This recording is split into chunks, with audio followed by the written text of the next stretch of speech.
Yuki had obtained Mariabell's power. I wish you told us this from the start. Hahaha, didn't I already tell you that it wasn't possible? It was thanks to my method that even Mariabell was caught in the loop. But it was awfully tiring for me to keep all my subordinates away. While Yuki was fighting Rimuru, in order to preserve the secret of Yuki's power, Kagali had tried to draw the attention of her crew. She was afraid that Rimuru would see through her act if she did anything suspicious, so she had been very careful. Getting seen through by others wouldn't even pose any problems, in Yuki's personal opinion. Even if his enemies found out about his ability to nullify skills, they still wouldn't be able to counter it easily. It was an ace in the hole for Yuki, but definitely not his trump card. I did that because I had faith in you. We managed to pull through successfully anyway, so just quit complaining. You seem to have robbed Mariabell of her power. Was that part of your plan as well? Yes, I mean, sort of. The deadly sins are the strongest skills among the unique skills. That's why I always wanted one. I heard that the amount of desire one has is what fuels the power of greed, therefore I would be the better owner of it. And that's how things went. You can be really absurd sometimes. Normal people can't just rob other people's skills, you know. Probably. But this time it was the greed that chose me. With that being said, I still can't win against that demon lord Rimuru with it. You have a point. That demon lord was beyond common sense. Seriously. But now, we can put the blame onto Mariabell for all our evil deeds. I get to walk free of any suspicion.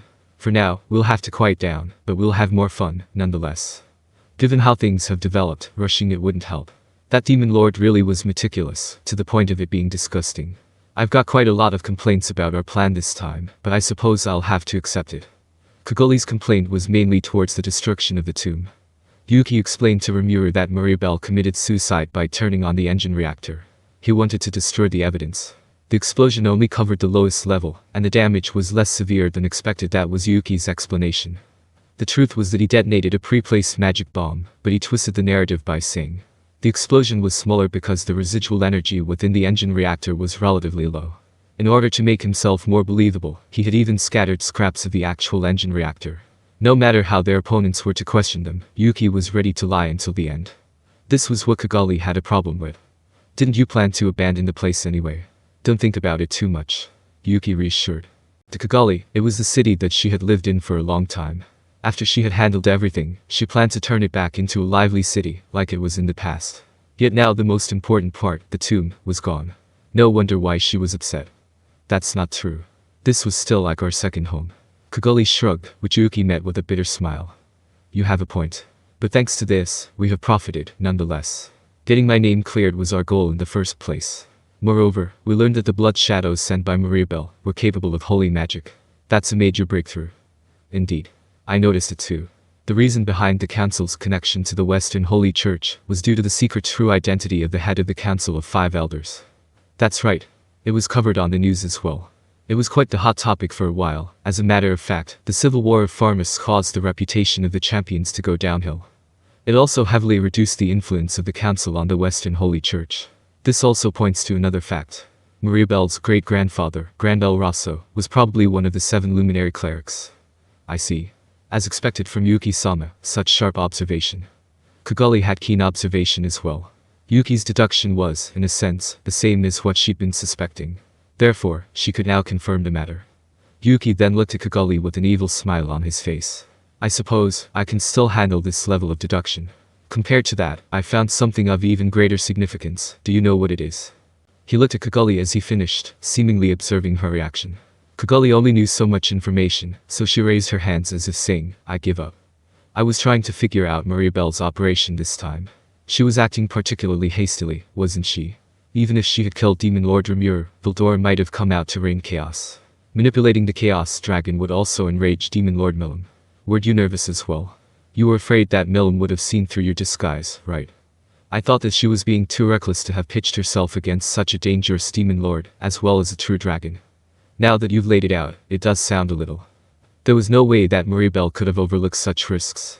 By her logic, every outcome should have had its solution planned out. Then, what would be the solution in this case? Yuki looked straight at Kagali as he asked. He didn't actually have an answer, but instead was merely trying to organize his thoughts with the question raised. You're right. My guess is that perhaps she was already certain that her own safety was ensured. There's that, but I don't think that's all. Perhaps she realized she had to make a sacrifice, and steeled her resolve to give up the minimum amount. She seemed to be afraid of Demon Lord Rimuru's rise to power. Perhaps it would make sense for her to suffer some losses at this stage, in order to benefit in the long term. Hearing this, Yuki nodded with him. Well, in my opinion, there's no way that she would have resorted to those tactics, had she not known how much sacrifice was required. It was most likely the opposite. If you could predict what level of damage your actions would cause, you would probably be able to tell the cost and benefit of your actions immediately. And that would mean, even if Uldor and Milm were to lose control, Mariabell had a way to deal with both. I have sufficient evidence to back up that claim. And what would that be? Is it Granbell? No. At this point, Yuki had already found the answer. A smile emerged on his face as he looked at Kagali, who fought against Lapis at the Holy Land. Demon Lord Valentine. Ah. Seeing Kagali's reaction, Yuki's smile widened with satisfaction. Indeed. Demon Lord Valentine is already dead, yet among the Octagram, there's another Valentine. Surely, the real Demon Lord is stronger than the fake one. Even the deceased Valentine could stand toe-to-toe with me during my prime. That would mean the real deal is much stronger. In addition, I am certain that the Demon Lord's base is within the church. Are you saying that Demon Lord Valentine is also the God Luminous? No way, how can that be? It can be, and most likely is the case, Yuki said with certainty as Kagali also realized the truth. I see, that would explain. For someone like Granbell, it wouldn't be strange if he had known the truth. You are correct. Mariabell was in on it as well. It was precisely because she knew that when she had made the judgment, believing that the God Luminous would be there to protect the Western nations. With Yuki's explanation, all of this made sense. Kagali could only accept it. There was no room for her to argue. If that's the case, we need to design a new strategy. Right. But first, we will temporarily move our base of operations to the east. Haha, you sure are a scary guy. Talking about keeping things quiet while also running around so energetically. That's only natural, since I'm gonna be the ruler of this world. Didn't I promise you guys already? I'm gonna rule this world. You're right. Hahaha, I'm looking forward to it. Really looking forward to it. Clayman would be happy about it too. Right, that's why you need to actually assist me. That's for sure. And you too. Don't you dare betray us now, Yuki-sama. Of course I won't. I am definitely going to rule the world. And everyone will live happily ever after. Yuki and Kagali laughed and laughed and laughed. Like playing a game, the Magians conspired to take over the world. To rule the world, such a childish ambition, one that they would stop at nothing to achieve. We had taken out the Chaos Dragon and saved Milm's friend. After going back to check, we discovered that the bottom floor of the ruin was buried. According to Yuki, who seemed to be in one piece, Mariabell blew herself up upon being forced into desperation. She seemed to have wanted to take me down with her. Was she really going that far just to take care of me? Upon thinking so, that kind of made me sad. But we were enemies, and I couldn't really help how things turned out. It was no use for me to constantly fall into this emotional low point. I needed to go talk to Kagali-san and see if we could restore the ruins. It would take some time, but we planned to dig out the entire bottom floor. We would do it one bit at a time, and display the devices dug out from the ruins. This castle was planned to be decorated into a museum. We also planned to create more tracks for the Magi train to connect here and make this a tourist site. I wasn't sure how many years this would take, on top of the many issues I already had on my to-do list. The least that I could be sure of now, however, was that until we signed a non-aggression pact with the Eastern Empire, this would be the foremost front line of the battlefield. Even though this was part of Milm's territory, we still couldn't be careless. Therefore, we only planned to conduct the restoration work. The negotiations with the council were proceeding smoothly as well. After our moderation of the council members, their authority had reduced greatly. On the other hand, the Western Holy Church had flourished, and Yuki, no longer under Mariabell's control, also grew more influential. With how things had developed, the council called for a new unifying force. And that would be us, or rather, me. Tempest had become the biggest faction within the council. We had the Freedom Association led by Yuki behind our back. The terms of such support were to provide funds for the Freedom Association, and in turn they declared their cooperation with Tempest. Hinata also agreed to the matter. She justified that it would be beneficial for peace among the Western nations. And so, I was able to cultivate great influence in the Western nations. On another note, I was glad that Yuki could finally be washed off his suspicion. Thanks to that, we can confidently build a mutually supportive relationship. Negative. The suspicion is confirmed. Individual Yuki Kagurazaka was indeed acting according to his own will. Hold up, why didn't you say anything until now? Answer. Because that principle of action was convenient and available. That's why. No, I get it now, I finally get it now. Did Raphael-san not mention this for my sake? It's all because I was too naive. I hesitated about whether to kill Mariabell or not. I should not have hesitated for the sake of the future.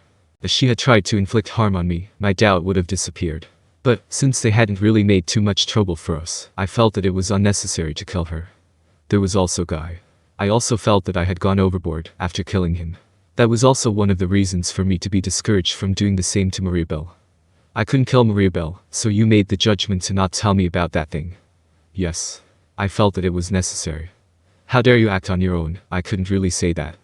In fact, just as Raphael-san predicted, Yuki killed Mariabell without so much as a flinch. And with all the evidence successfully destroyed, he had nothing to worry about. Raphael-san must have thought someone like this would be easy to deal with. I had no reason to complain. But I also felt frustrated. It was all because of my own incompetence that Raphael-san had to worry about me. Negative. That was not the case. I simply did not want Master to put too much mind on the matter. Thanks. For helping me avoid the guilt afterward too. While I was happy about this outcome, I couldn't let this happen in the future. I had to face what was coming and make decisions based on my own will. Or else how would I be qualified to be Raphael's master? I wouldn't be able to grow if I always acted childish and relied on others. Always tell me the truth from now on, I told Raphael. And I will face it seriously. Understood. As master wishes. No matter what Yuki's motive was, I would crush his ambition. I was not alone on this journey. I had companions and a reliable partner. Right. With Wisdom King Raphael, I wouldn't stray away from the right path. I believe this from the bottom of my heart. And in that moment, while only just for a little, I thought I felt Raphael smile happily.